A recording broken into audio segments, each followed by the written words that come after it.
The Convention People's Party is raising concerns that if Parliament goes ahead to pass the Plant Breeders Bill, it will introduce dangerous modifications in the DNA of foods, causing diseases and deformities. In October, Food Sovereignty Ghana staged a protest to clamor against the introduction of genetically modified foods in the country. Are no seeds which Ghanaians should be allowed to cultivate. We are being told that when you cultivate GM seeds, it improves yields. We are being told that it reduces pest invasion of our crops. This is sometimes true in a few occasions, in a few years. But in India, in Europe, and in many other places, we are coming to realize that GM food is bringing farmers more hardships. Everywhere there has been cultivation of GM seeds, farmers have suffered. Europe has banned GM foods. Asia is banning GM foods. America is rising up against GM foods. We strongly believe that these foods are not coming to help Ghanaian farmers. And this is what the CPP is asking Ghana's parliament not to go ahead to pass the story. This is the big story for today.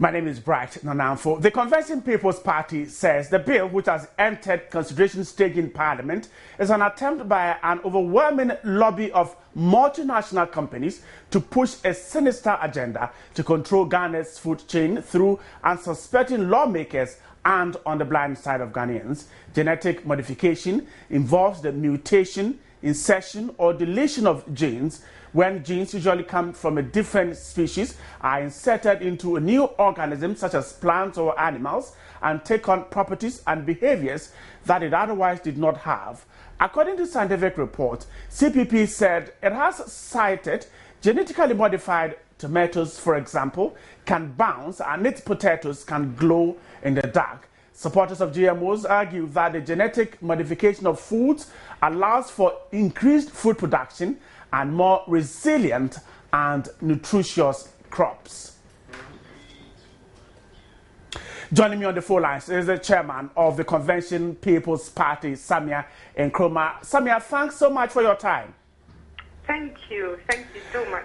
Now, first of all, some argue that GMOs will offer a very valuable tool for resolving the issue of hunger. But CPP thinks otherwise. Why? Yes, we strongly disagree with this line of reasoning. We have done some research. We have liaised with civil society. We have looked at what many other countries have done. Now, a lot of results from researchers and scientists is revealing that GM foods pose a serious health risks to people who use them. And we believe Ghana does not need GM foods to increase production. The American Academy of Environmental Medicine has published findings and came to the conclusion that GM foods cause infertility, sterility, immune deficiency, the dysfunctions of the liver, kidney, and so many other diseases. We don't want generations of Ghanaians to suffer. The last thing we need is an unhealthy population. Number two, it's not just the health risks, but they spoil GM plants and seeds, spoil the ecosystem. Once our farmers start using them, they cannot use anything else. And more seriously, it means they will be totally dependent on these seeds, which you can only get from a few transnationals, globalized multinationals. You will have to pay and buy them, which will be much more expensive to farm. And victims, the greatest victims, casualties would be smallholder farmers, who are the majority of people who work in the agricultural field in Ghana. And Ghana does not need that to increase production. We know what we have to do to increase production. We need more storage, 6 We need to improve our infrastructure. We need more cooperatives, serious cooperatives. Farms should be part of cooperatives to benefit from microcredit facilities and from transfer of technology.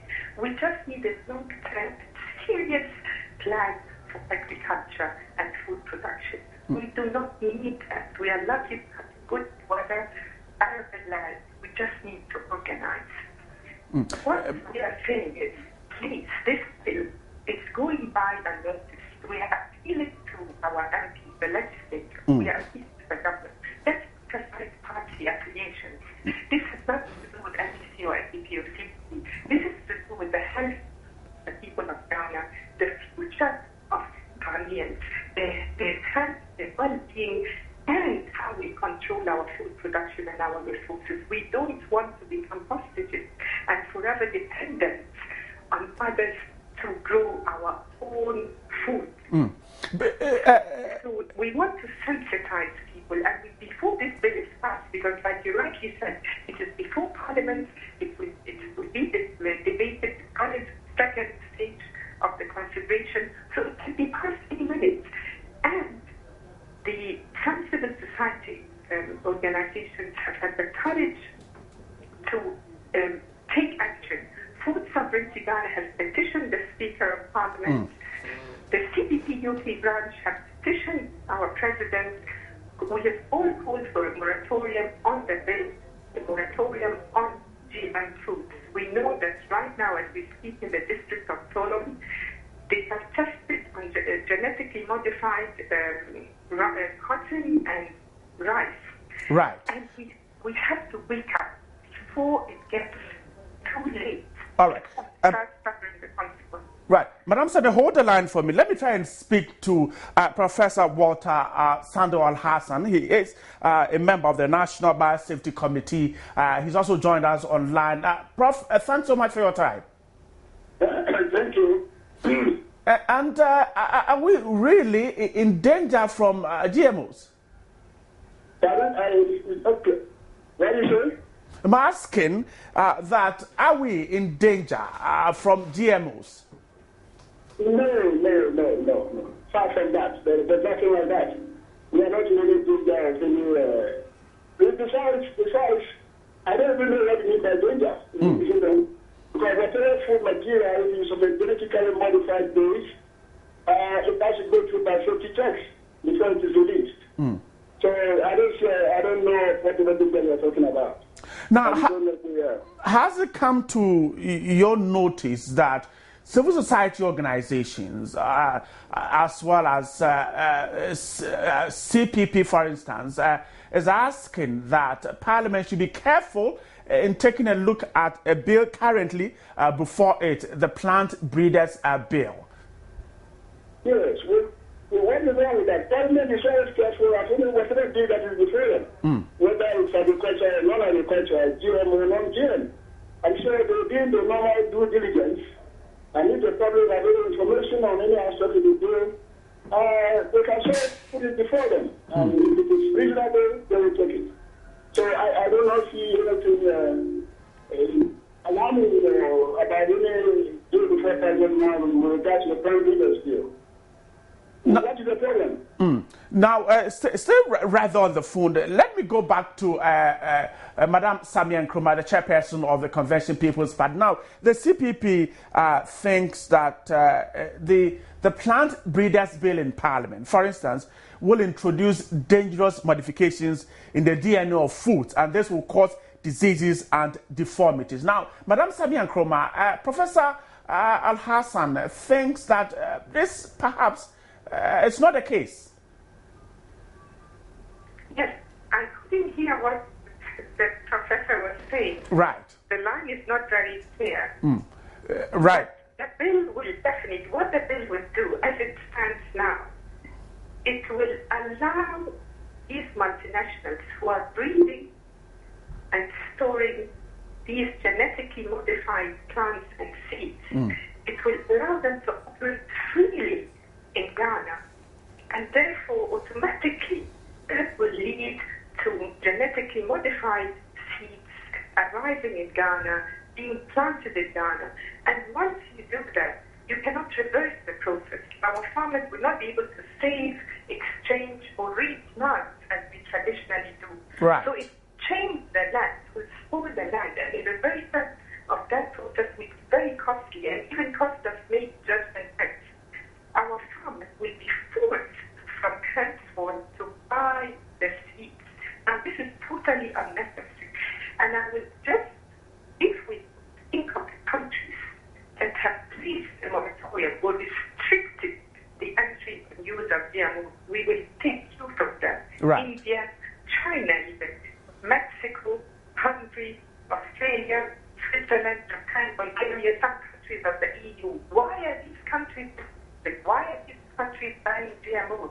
There must be a reason. So we have to do our homework very well. Right. Madam Samia, hold on. In particular, to take cue, because in Mozambique, they are leading the anti-GMO campaign. Right. Madam Samia, hold the line. The line is quite bad. What we'll try and do is quickly drop your line and call you back again to rectify it. But as of now, it looks terribly here in the studio. But Professor Al-Hassan, now, Madam Samia thinks that getting these GMOs into the country would deprive our farmers of seeds for replanting, and this is where the difficulty is. No, nothing could be far from the truth of the matter. Now, the GM is among the line. You're on the line, Prof. Go ahead. Oh, good. Now, the genetically modified seeds are just one of the varieties available to the farmer, depending upon what the problem the farmer is faced with. If the farmer is faced with a problem that does not need a GM seed, the farmer does not go to plant the GM seed. And the scientists do not produce the GM seed just because it's a fashion that people are using GM seed.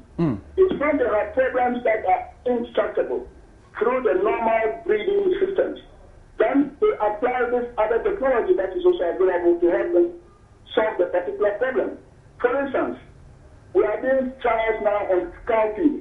We call it the BT cowpea or GM. It's an field trial. There is an insect which goes into the fruit of cowpea. Right. And even see into the seeds. You see some small letters, inside your cowpea. Now that kind of insect is resistant to spraying. And you spray, you have a lot of residues. So now we have a PT solution to it. So we are trying to see whether actually it will work. If it will work, we'll move the gene to a local variety, and then you can grow cowpea with very little spraying against that particular insect. So that dealing with the more wholesome cowpea. And before it is released into the food chain, it undergoes very strict biosafety checks. With the Food and Drug Authority, of course, we also look at the National Biosafety Authority or the committee. They will go through allergenicity test, toxicity test, make sure that the thing is safe for food safety reasons. And then it is released on the market. So there's no company outside coming to dictate to farmers whether or not to keep seeds. But this business of keeping seeds or not keeping seeds, even before the GM, farmers who go to grow hybrid seeds cannot keep the seeds. And that has nothing to do with GM. Because that's the nature of that particular seed type, which is very high, you can use whatever the inputs. But then you cannot keep the seed. Once you grow it, you have to go back to get the seed. And that has nothing to do with GM. And we have that on the market already. And now we're in the conventional one. So I don't really know where the problem is about the GM thing. We have got a biosafety law in place. And before you go and leave the GM, you have to be subjected to the National Biosafety Committee. They will scrutinize the thing and then make sure that the thing is safe for the environment and for humans. And I dare say that the stringency with which GM varieties have been subjected to makes it to me even safer than the non-GM things that we are eating. Because the same non-GM things they are actually the same type of price, but for the gene, we have injected to protect the product against a particular variety, which you have done clear tests. The other ones you don't. We just go ahead and we decide really that it also has basic principles. Right. So I think we should relax that we have a law in place, and we've got scientists who understand the technology and they are working closely. And the regulatory agencies also in place. Right. We'll also try, your line is also giving us a feedback. We'll try and call you back and see if we can rectify it. But Madam Samia Nkrumah is back on the line. Now, Madam Nkrumah, thanks for coming back. But Professor Al-Hassan is saying that, well, our farmers can have the GMO seeds as one of the varieties that they can use in replanting, and not necessarily the fact that they won't get any of our local seeds to replant. I cannot hear you. I can't hear the question well. Well, let me try again. Now, yes. Professor, you raised the issue of replanting of local seeds via farmers. Yes. Now, yes. Professor Al-Hassan thinks that the GMO seeds is one of the varieties that our farmers can access apart from their local seeds, and that the GMO seeds will not totally wipe out the locally produced seeds. Look, there's been evidence, recorded evidence. Please, I am directing people to look at what has been published in other countries by researchers, the American Academy of Environmental Medicine, and so forth. Please, let us all get enlightened. There's many, many, many instances where the GMO, the introduction of GMO seeds, has completely changed the ecosystem and the soil, making it impossible for those who plant them to go back to their organic seeds. They destroy the organic seeds, and they make it impossible for us to farm as we've always used to do, to save, to multiply, to exchange, to replant. And it's a very dangerous precedent. Biodiversity in agriculture is good, and it produces much more nutritional value than the chemicals. Right. We need to increase our production by many, many different ways, rather than resort to the dangerous or genetically modified seeds. Even Operation Feed Yourself, which was introduced in the 70s, would be a better idea than simply resorting to GMO. Right. Professor Al-Hassan is back on the line. Madam Samia, talking over. Yes. It's a terrible line there. Let's see. No problem. We can speak another time. We believe in the welfare of our people. We have no vested interest in advising our people to be careful, except that we want to see this nation strong, self-reliant, and full everything. We are not fronting for anyone. We are speaking the truth. And I know this is just the beginning of the long term, because the people behind the genetically modified plants and seeds are powerful multinationals. But we are urging our MPs and our government to be very cautious. Ghana doesn't need GMOs. Ghana doesn't need the plant breeders' bills that only protect breeders' rights. It does not look at our farmers' rights. Please, let us use whatever we've got within our power to put a moratorium or hold dangerous things. Right. Madam Samia, thanks so much. We might have to drop your line. It's a terrible line we're having this evening. But Professor Al-Hassan is still on the line. Now, Prof, Madam Samia Nkrumah, for instance, is trying to draw attention to the fact that there are evidence showing that wherever GMOs have been introduced, there have been some challenges. Well, I see to have lost Professor Al-Hassan also on the line. Professor Walter Al-Hassan is a member of the National Biosafety Committee and Madam Samia Nkrumah, chairperson of the Convention People's Party. The CPP is asking that if Parliament goes ahead to pass the Plant Breeders Bill, it will introduce dangerous modifications of in the DNA of foods, and it says that this will cause diseases and deformities. And we also know that in October, Food Sovereignty Ghana staged a protest asking that the introduction of genetically modified foods in the country be stopped. And we've been seeking the views of the CPP. The CPP thinks that it has no vested interest in this and that it is only seeking the welfare of Ghanaians. Professor Walter Al-Hassan is a member of the National Biosafety Committee. Now, he says that there's no danger at all, and he thinks that Parliament will simply do a good job and get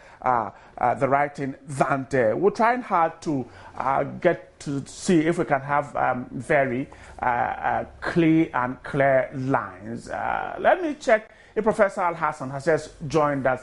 Again, I'm told Professor Al-Hassan is not joined, but the CPP is saying that he has cited some document that says, for instance, that genetically modified tomatoes, for example, can bounce and its potatoes can glow in the dark. Now, the party explains that apart from assimilating nutrients in these for GM consumers, will now be taking in genes that can influence human health in previously unanticipated ways. Now, whilst the CPP is arguing this way, supporters of GMOs have also argued that the genetic modification of foods allows for increased food production and more resilient and nutritious crops. And they believe that GMOs, for instance, can offer a valuable tool for responding to the serious problem of malnutrition that is facing many people around the world. And so GMOs coming in for good, saying that we can use GMOs to increase food production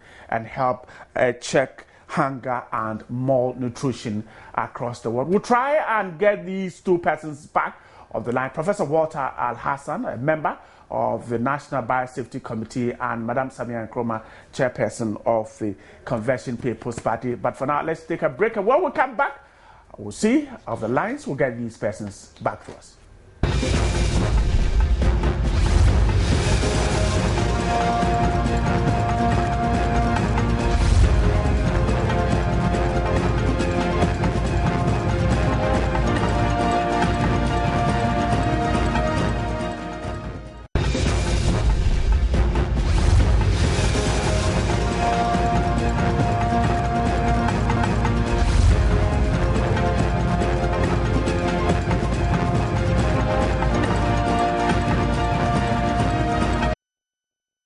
GM seeds are not seeds which Ghanaians should be allowed to cultivate.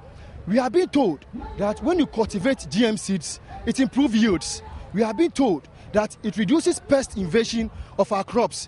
This is sometimes true in a few occasions, in a few years. But in India, in Europe, and in many other places, we are coming to realize that GM food is bringing farmers more hardships. Everywhere there has been cultivation of GM seeds, farmers have suffered. Europe has banned GM foods. Asia is banning GM foods. America is rising up against GM foods.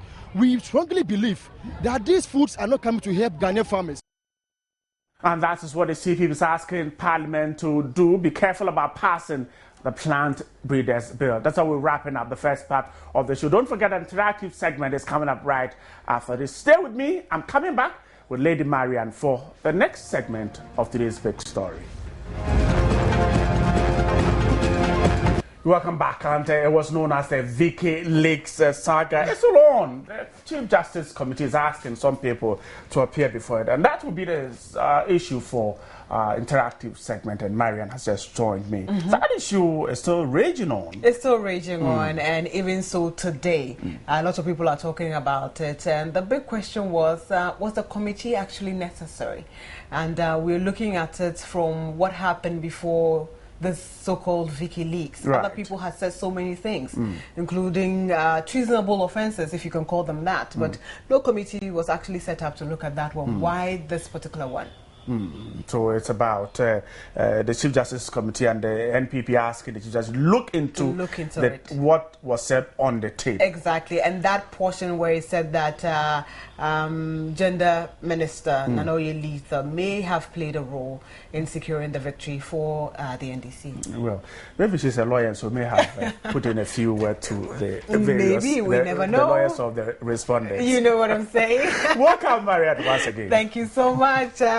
Let's get interactive. My name is Marianne Toure.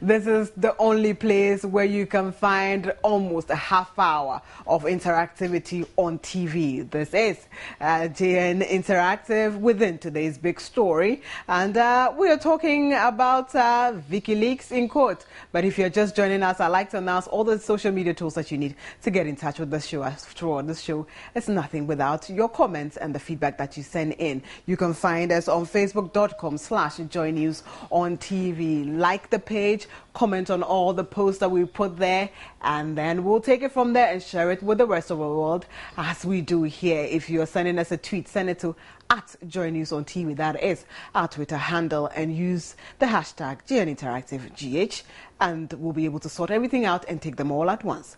Our email, joynewsim@multitvworld.com, and the WhatsApp number, as always, is 0260-518-801. I am on Twitter too, and I tweet at MN Toure.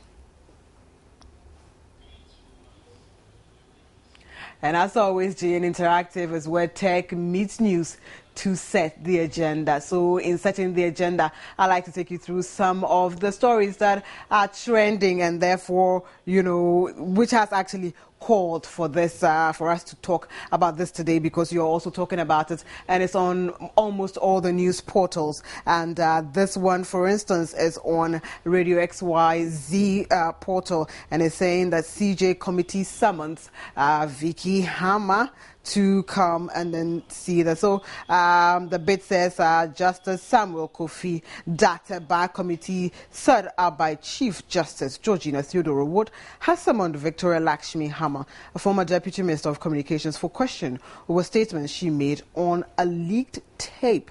And the same story, you would find it here on myjoyonline.com, and it's also saying that the MPP scribe, who is Sir John, we all know him as Sir John, he actually petitioned the Chief Justice to investigate the content of a leaked tape on which sacked Deputy Communications Minister Victoria Hammer was heard praising Women's Gender and Children and Protection Minister Nanoye Letha for meeting the election petition panel on the eve of the verdict, ostensibly to secure the verdict in favor of the governing National Democratic Congress. We all know, and we have heard it, that Nanoye Letha has vehemently denied meeting any of the justices who set the case. But the committee has already been set up. Kojo Usofri, who is Sir John, will appear before the committee Monday, to clearly state the case for the party's petition. And the big one, Victoria Hammer herself, is also expected to make an appearance at the committee at a later date. And when she does, we'll be sure to bring you the details of it. But today we are actually asking on GN Interactive, in our first video blog, we want to find out, was this necessary in the first place? A committee has been set up, and we have history with tapes here in Ghana. So many people have made pronouncements, some treasonable. Nothing has been done about it. No committee was set about it, to go about investigating and bringing out something. Why this one? And was this one really, really necessary?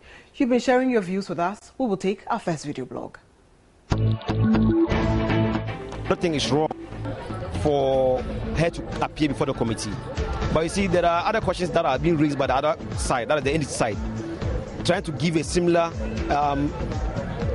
leak of tape concerning what happened to that of Atachia. They mentioned that of Samuel Uku and the rest. Have committee been set up for that cases? The answer is no. So why this? But I think we cannot use the same wrong thing to judge wrong. So if the Chief Justice thinks that in this case, because Supreme Court, in this verdict that happened recently, it just put the whole nation into a chaos. So if somebody is saying that I know somebody who have done A or B leading to the outcome of the case, then I think it must be investigated. This issue, I don't think it's an issue that we have to focus on. There are a lot of things that are going on that we are facing, Ghana is facing, that we're supposed to work upon, not into these issues. There are a lot of things. When you check this children home and all those kind of things, there are a lot of things that we have to put together to help the nation to build on. But with these issues, I don't think it will help. I don't think it will help. For me, actually, I don't think it will help at all. At this current moment, it will really be pulling the country backwards, because there's a lot to be done. There's a lot to fix in the system. I think unemployment is on the rise. The youth need work to do. There are other challenges in the economy.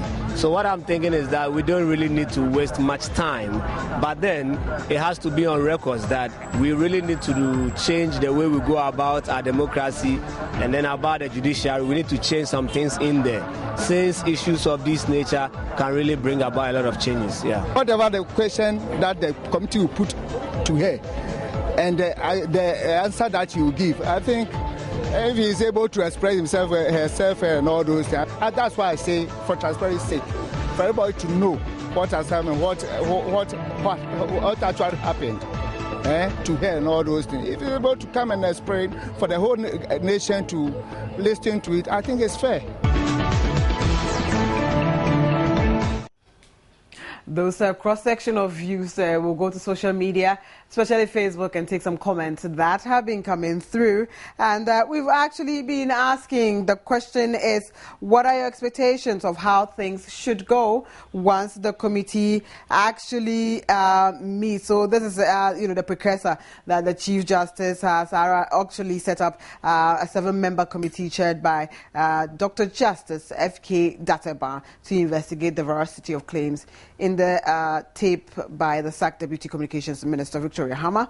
And this was posted about 12 minutes ago. 60 comments have dropped already, and it does go to show that you are glued and you are tuned in. You're getting interactive with the show as you should do. So the comment, first one coming from Newton Jaffets: this case is going nowhere.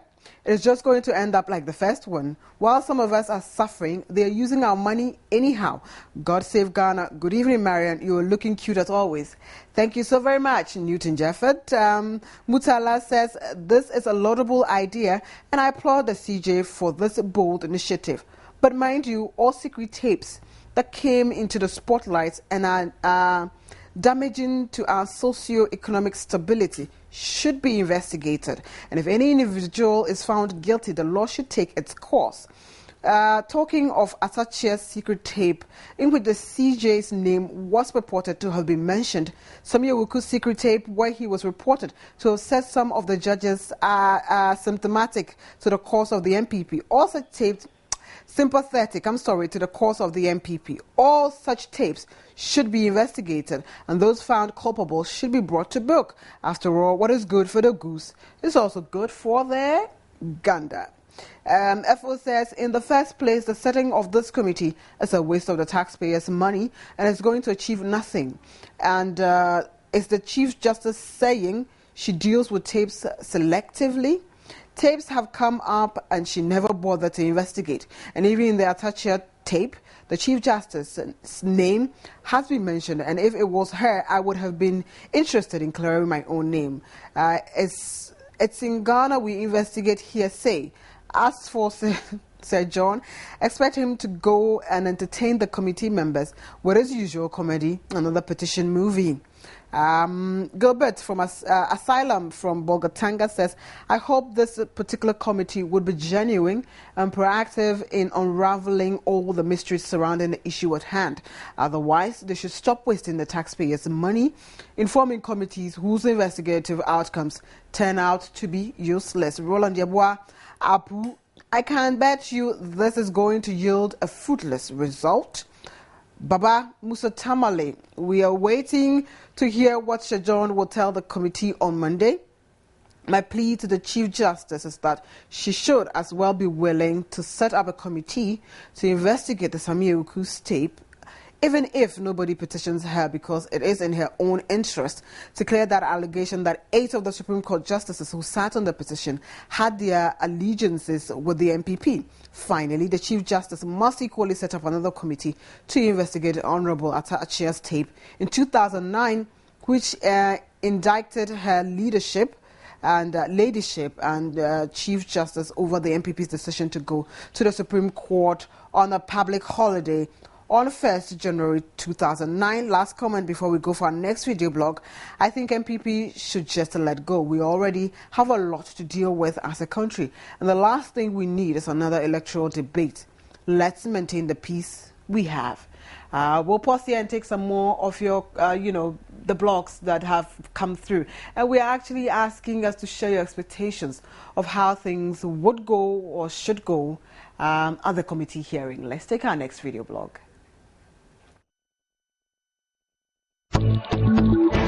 I believe that what Victor Hamo is going through, a lot of people are doing it, right? Because we don't see it. You understand me?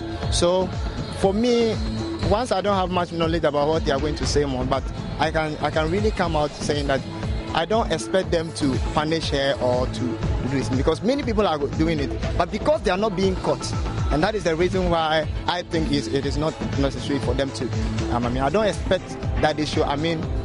Penalize her or something. I expect that she's supposed to be taught and make good use of his calling or something. I want to focus on is to educate her in a way she should talk, because those things have been going on. When this case, broke up, I was on a few weeks ago. We didn't hear the woman. Victor Hama speaks anywhere. It's like since then we haven't heard from her. So it would be good for her to hear from her what really happens. As I was saying, it's a private conversation. It's not something that she was speaking to people. But at the end of the day, it's out. And that is to talk about trust. So for her, I think we should hear her to know what actually happened. Because on the tape, what I heard was that she heard that the Olita played a role. So where she heard it from, we don't know. So maybe she tell the committee where she heard it. Maybe who told her, or how did she get to know that the woman has played a role in the Supreme Court case. But for me, I think, as I said earlier on, if we should go into this, then they should know that anytime there's anything, you should always make sure that at least this was also said. This is the first time. Then anybody who says anything, that person should also be taken on, so that it don't be like it's only Victor Hama case that the chief is setting the committee to look into it. But any other case that comes out that she knows that is good for the public, then she set the committee. Well, I don't really see anything extreme coming out from it. I don't really see anything extreme coming out from it, because I think the country is moving on. We just have to move on and do what is right. Yeah. I think in life we all have some lessons to learn one way or the other. What I'm thinking is that it's going to be a very trying and challenging moment for Victor Hama, because she has to defend certain things that she said on tape.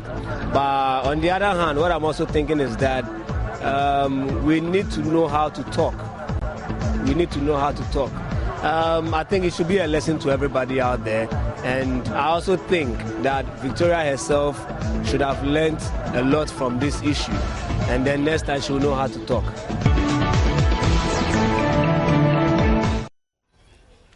More comments coming in, but I guess it teaches us to bridle our tongues, as the Bible asks us to do. Majid Audu from Gushegu says the bad governance will in no time be exposed. Honorable Maxwell Danso, tell them our money is being wasted. Isahako Abdulaziz, it will not yield results. Gilbert Asylum from Bogatanga said, John again? These people will never give up. I like the spirit of the Kukudu family. They're always good when they are in opposition. Isa says, and you were sending this from Wild West, the MPP don't have facts at all. They are factless. I'm sure. Repetition. Felix Sparrow, nothing much. Same story. Mensa steering, another election petition or Ghanaian movie. Aram says it should be aired, but justice should be tempered with mercy. Adomako, the truth will be out. Umar, wow. I'm grateful. She should be bold. George says, Abba, nothing better will come out of this. The MPP and Sir John are just wasting our precious time. Isa again from Wild West. Sir John will be punished again if he's not careful. I don't know about that. Roland says, why are they trying to find ways and means to make the young president's tenure of office fire for him? If so, then there is no need to investigate Sir John. Canadian, Japan, and co-secret tapes to Ras Mubarak. It is the truth we want. We know nothing can change the decisions of the 9 justices who sat on the election petition. But as to whether Vicky's allegations are true or not, that is our interest. Adomako again We want to know the truth. Isahaku said John just wants to cleanse his tarnished image. Ambrose from Beze, I think. Beje. Okay, I'm sure that's in the Volta region somewhere. I expect this will not again be compromised as we saw in the earlier petition. Despite all the flaws, Kelly Blaze can't wait to hear the truth. Kobe, expected outcome, denial. And Issa says, why is the committee calling him? We know him to be a person of no facts. Blessed Success Junior. Boys are bread. I'll take one or two more. We'll take a final video blog. Richie Daly, petition 1 and 2. God help Ghana. Shetan Jalil Victoria will tell the truth. Last one, Majid Awudu. This will really expose what happened at the Supreme Court during the election petition. So we'll go and take our final video blog. And in our final video blog, we're asking you, apparently, or we know that the sitting will be broadcast live on TV so that we will hear everything. So we're asking you, what do you make of the live broadcasts? Good, bad, what do you think?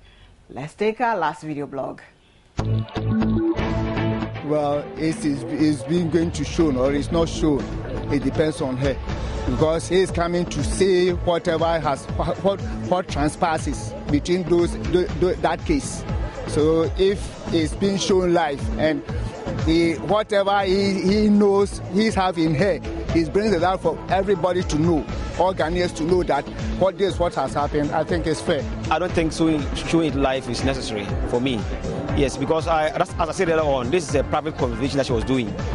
It wasn't like she was somewhere speaking, or maybe she was in a rally or in a party or meeting people, like she was meeting a party function or something. It was a private thing that she said it.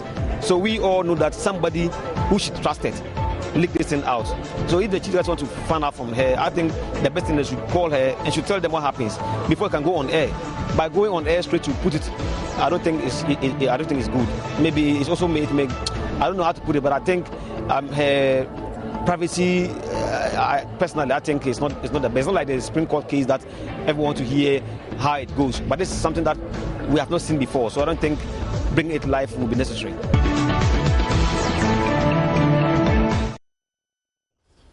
We'll take some more comments now. And Kofi Wayo Central says the election petition has taken its own toll on our economy, and this being aired on TV will rather increase the already volatile nature of our country. The MPP and Sir John should spare us another traumatizing season of Christmas.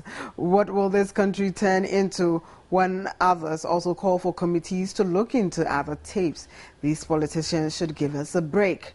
Johnny Kwabna Abronoma says Sir John should be very careful of the way he will talk because our faith and on faith depends on him. When he speaks well, it will benefit us, and if the other way, it will spoil us. I'm getting the literal translation here. Abuaji Frank says it is important for the determination of the veracity of otherwise of the Vicky's tape, but on a personal note, I think it would open the gates for more tapes. Joaquim, it's unnecessary. Musa Ibrahim, bravo, it's the right thing to do. Amwabin Kwejo trying to redesign the cover, but the content is still the same. Adam says we can talk about better issues and leave this issue behind us.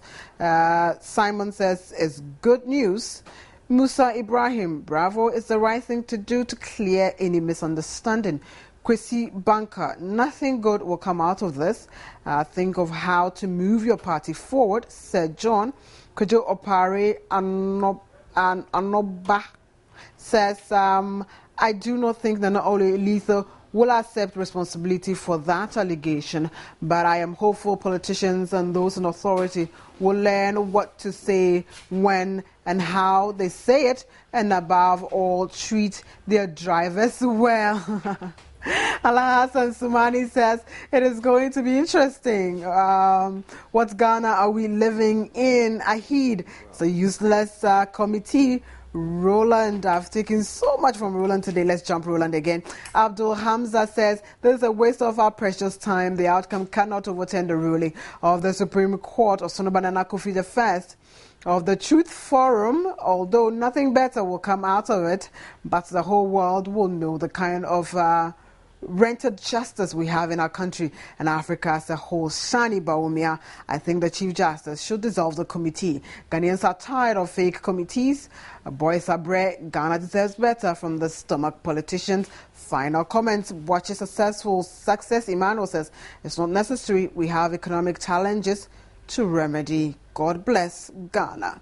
And God bless you all for all the comments that have come through. Over 100 comments in a space of 20 minutes. Thank you so much. Bright is back, so we can wrap up together. Welcome. Right, and at 8 o'clock we'll tell you Tobinco Pharmaceuticals, the company that is embroiled in a row with the Food and Drugs Authority, has now resorted to spiritual warfare to overcome its current predicament. Now, the company's workers, about 200 of them, gathered on Thursday morning to seek the face of God. The prayer session is said to have been replicated in all of the company's branches throughout the country. And also to expect in news at 8, residents of Nima and Mamobi here in Accra are being blamed for the delay in completing a major drain being constructed through the 2 suburbs. Some youths of the town recently embarked on a violent demonstration to demand that government complete the project. But at a news conference to disassociate themselves from the demonstration, executives of the Ayawaso North and East constituency of the NDC said the project has suffered the delays because the youth of the area have not allowed the contractors to work. And also to come, Deputy Information Minister Phyllis Kwachio Fosu has told journalists that President Mahama welcomes criticisms of his administration so long as they are done in a decent manner. He announced that the president will be in Takoradi next week to cut salt for work to begin on the expansion of the Takoradi port.